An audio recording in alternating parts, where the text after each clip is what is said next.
ಕೊನೆಯದಾಗಿ ಒಂದು ಶಾಯರಿ ಹೇಳ್ತೀನಿ ನಾನು, ಹೇಳ್ಬೋದಾ? ಅದು ಅಷದುಲ್ಲಾ ಬೇಗ್ರವರ ಒಂದು ಶಾಯರಿ. ಹರಿಯುವ ನದಿಯೊಮ್ಮೆ ಬಾವಿಗೆ ಕೇಳಿತು, ತಿಳಿದಿದೆಯೇ ನಿನಗೆ ನಿನ್ನ ಅವಸ್ಥೆ. ಹರಿಯುವ ನದಿಯೊಮ್ಮೆ ಬಾವಿಗೆ ಕೇಳಿತು, ತಿಳಿದಿದೆಯೇ ನಿನಗೆ ನಿನ್ನ ಅವಸ್ಥೆ.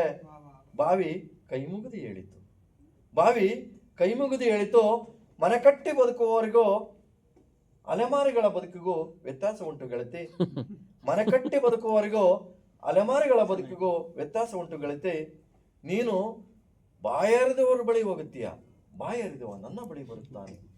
ನೀನು ಬಾಯರಿದವರ ಬಳಿ ಹೋಗುತ್ತೀಯ, ಬಾಯರಿದವ ನನ್ನ ಬಳಿ ಬರುತ್ತಾನೆ. ನೀನು ಮೇಲಿಂದ ಕೆಳಕ್ಕೆ ಹರಿತೀಯ, ದಣಿದು ಉಬ್ಬುಬ್ಬಾಗುತ್ತೀಯ.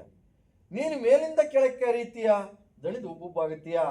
ನಾನು ನೆಲದಿಂದ ಮೇಲಕ್ಕೆ ಚಿಮ್ಮುತ್ತೇನೆ, ಸಿಹಿ ನೀರ ಬುಗ್ಗಿ ಎನಿಸಿಕೊಳ್ಳುತ್ತೇನೆ. ನೆನಪಿರಲಿ ಗೆಳತಿ, ನೆಲದಿಂದ ಮೇಲಕ್ಕೆದ್ದವನು ಬಾಳುತ್ತಾನೆ, ಬದುಕುತ್ತಾನೆ, ಜನರ ಮನದಲ್ಲಿ ಉಳಿಯುತ್ತಾನೆ. ಧನ್ಯವಾದ.